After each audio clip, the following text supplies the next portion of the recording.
Today I slept a little, then I felt completely collected. After becoming collected, I felt my head take off. I was with Jesus. How happy I was. Yes, I suffered so much in my head. I complained a little because he is leaving me alone. I begged him also to tell me when Mother Maria Teresa would be in heaven. He said, "Not yet, she's still suffering." I commended my poor sinner to him, and he blessed me and all the members of the Sacro Collegio, and he left me in a happy state. This evening I felt I could not collect myself. I said a few evening prayers and went to bed.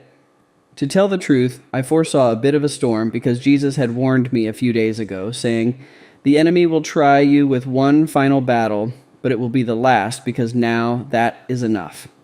I could not help but thank him for the strength he had always given me, and I prayed that he would want to give me strength for this final test as well, that is to say, last night.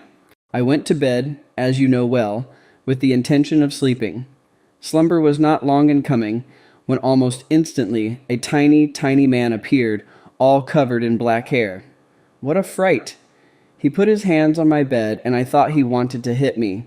"No, no," he said, "I am not able to hit you. Don't be afraid." And as he said this, he lay down on the bed. I called Jesus to help me, but he did not come. But this doesn't mean he abandoned me.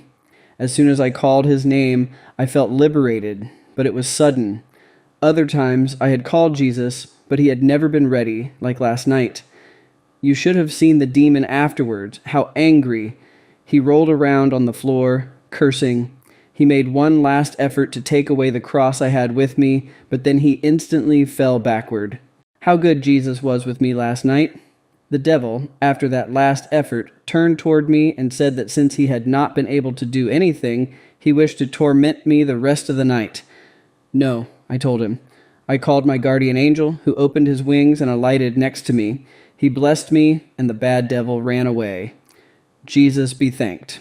This morning I learned that at the very moment the devil was rising in fury, the scapular of Our Lady of Sorrows had been placed on me, and I realized that when the devil was trying to take something off of me, it could be nothing but that. My mother, Our Lady of Sorrows, also be thanked.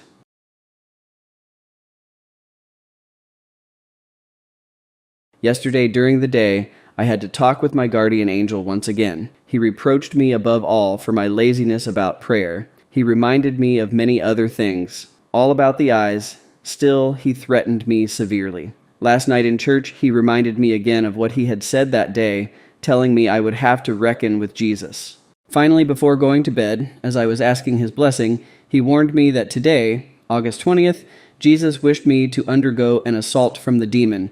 This because for several days I had been negligent in prayer. He warned me that the devil would make every effort to prevent me from praying, especially mentally for all of today, and he would also deprive me of his visit, I mean my guardian angels, but only for today. I went to Holy Communion, but who knows in what a state, so distracted, with my mind still on last night, that is, on a bad dream, which I recognized as the work of the devil. Oh God, the moment of the assault has come, and it was strong, even terrible, I would almost say. No sign of the cross, no scapular, was enough to halt the most ugly temptation one could imagine. He was so horrifying that I closed my eyes and never opened them again until I was absolutely freed. My God, if I am without sin, I owe it only to you. You be thanked. What to say in those moments? To look for Jesus and not find him is a greater penance than the temptation itself. What I feel only Jesus knows, who watches secretly and is pleased. At a certain point, when it seemed the temptation would take on more force, it came to mind to invoke the Holy Father of Jesus, and I shouted, "Eternal Father, for the blood of Jesus, free me." I don't know what happened. That good-for-nothing devil gave me such a strong shove that I fell off the bed, causing me to bang my head on the floor with such great force that I felt a sharp pain. I fainted and remained on the ground for a long time before regaining consciousness. Jesus be thanked that today also everything turned out in the best way, as he wished. The rest of the day went wonderfully. In the evening, as it happens to me many times, all my grave sins came to mind, but with such enormity that I had to make a great effort not to cry out loud. I felt a pain more alive than I had ever undergone before. The number of my sins surpasses by 1,000-fold my age and my capacity. But what consoled me is that I endured the greatest pain because of my sins, so that I wished this pain would never be canceled from my mind and never be diminished. My God, to what point my malice has reached. This evening, to say the truth, I was awaiting Jesus. No way. No one showed up. Only my guardian angel does not cease to watch over me, to instruct me, and to give me wise counsel. Many times during the day he reveals himself to me and talks to me. Yesterday he kept me company while I ate, but he didn't force me like the others do. After I had eaten, I didn't feel at all well, so he brought me a cup of coffee so good that I was healed instantly, and then he made me rest a little. Many times I make him ask Jesus for permission to stay with me all night. He goes to ask, and then he does not leave me until morning, if Jesus approves.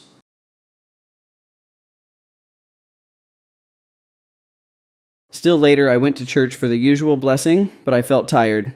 In fact, I truly was, but it is not, as I've said many times, true tiredness. It is laziness, a lack of desire to pray. My guardian angel whispered in my ear that I should pray even while sitting.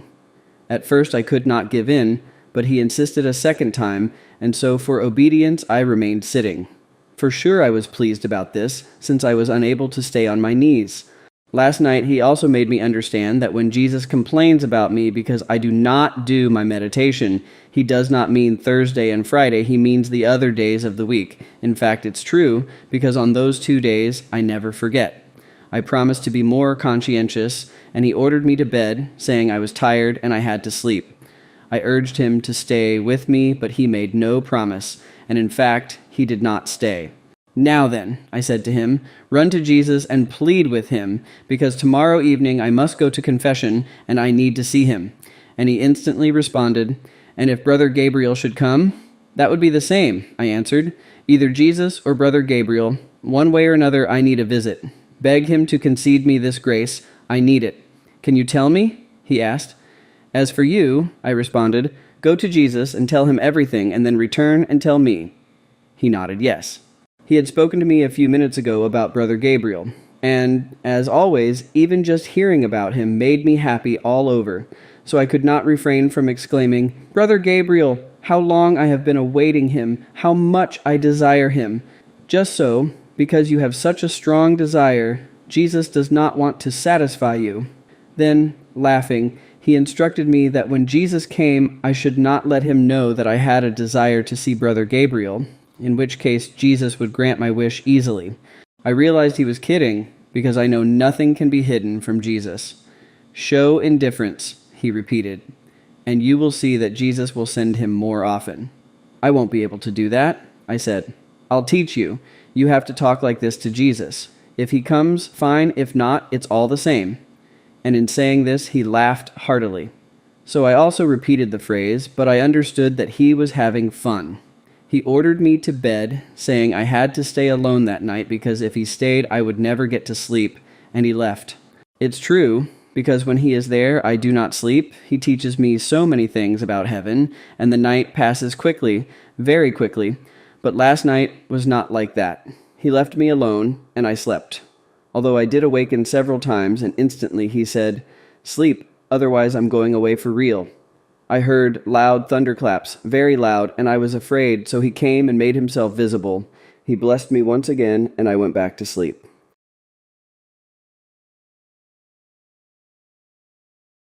I think that is all for this episode, and I hope you like the stories shared this time. Remember to share your thoughts in the comments if you have the time, and thanks again for listening and watching. May God bless all of you.